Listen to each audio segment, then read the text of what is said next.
everyone, I am Tathagata a first year MBBS student from Sri Satyasai Medical College, Tamil Nadu. As a part of our continuous awareness program, today I am going to share with you the underlying details and clinical importance of hepatocellular jaundice, what are the main causes of it, what are the incidents of hepatocellular jaundice in India, and have some information about its treatment. So what is jaundice? Jaundice is basically the yellowish discoloration of the tissue due to deposition of bilirubin, which is mainly caused due to the hyperbilirubinemia. The normal level of bilirubin in blood is around 0.3 to 1 mg per deciliter, among which the conjugated bilirubin consists of 0.1 to 0.3 mg per deciliter and the unconjugated consists of 0.2 to 0.7 mg per deciliter. However, in jaundice, the serum bilirubin level may increase manifold. Clinical level of bilirubin in jaundice are: when serum bilirubin crosses 3 mg per deciliter, clinically jaundice is evident. Unconjugated hyperbilirubinemia, which is in which direct bilirubin level is less than 15% of total bilirubin, and conjugated hyperbilirubinemia, when direct bilirubin level is greater than 15%. So, why should we study about jaundice?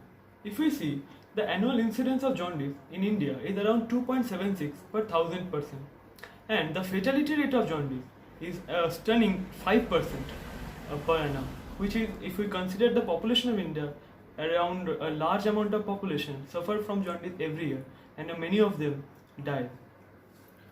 So, to understand jaundice, let us first see how bilirubin is produced in the body. What are the metabolic functions of the bilirubin? It is mainly formed by the decomposition of heme, which is a constituent of our RBC, to biliverdin and ultimately into bilirubin.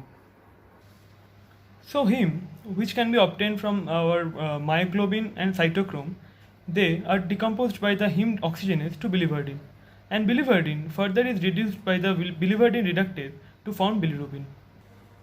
And ultimately, through this flowchart, you can understand how bilirubin is excreted from our body.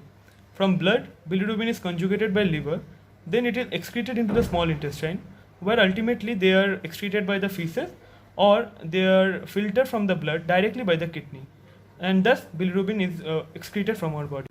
However, if the bilirubin is unable to be excreted from our body, it gets deposited and causes jaundice.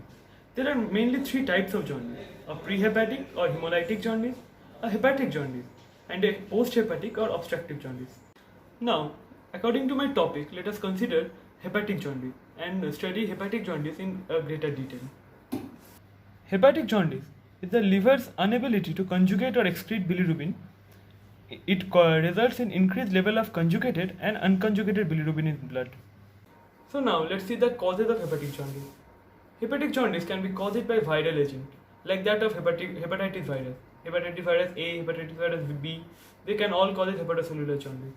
It can also be caused by alcoholic hepatitis, like alcoholic toxicity, which causes the cirrhosis of liver.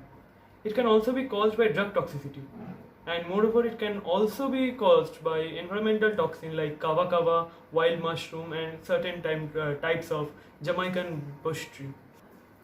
Moreover, hepatic jaundice can also be caused due to Wilson disease and autoimmune hepatitis, and inherited condition, which may be indirect hyperbilirubinemia or direct hyperbilirubinemia. So now let's see the signs and symptoms of hepatocellular jaundice. The early feature may include yellowish discoloration of skin and sclera, pale or clay-colored stool, dark urine, and pruritus. But the late features included xanthomas, heavy weight loss, then osteomalacia, bleeding tendency, rigor, and pain. Now coming to the investigations of hepatocellular jaundice, which is one of the most important part in the clinically oriented study of hepatic jaundice. Now let's see. First method, the Vandenberg reaction. It can also be found by detoxification function test, which include serum bilirubin, urine bilirubinogen, and fecal sternobilirubinogen tested, and the enzymatic test, which include AST, ALT, ALP, and GGT measurement. Lastly, now let's see the treatment of the hepatic jaundice. Generally, the treatment concentrates on determining the underlying cause. It may involve the removal of the offending agent, administration of antibiotic, antifungal or steroid medication, surgery to correct blockage, dietary changes, and also limited activities.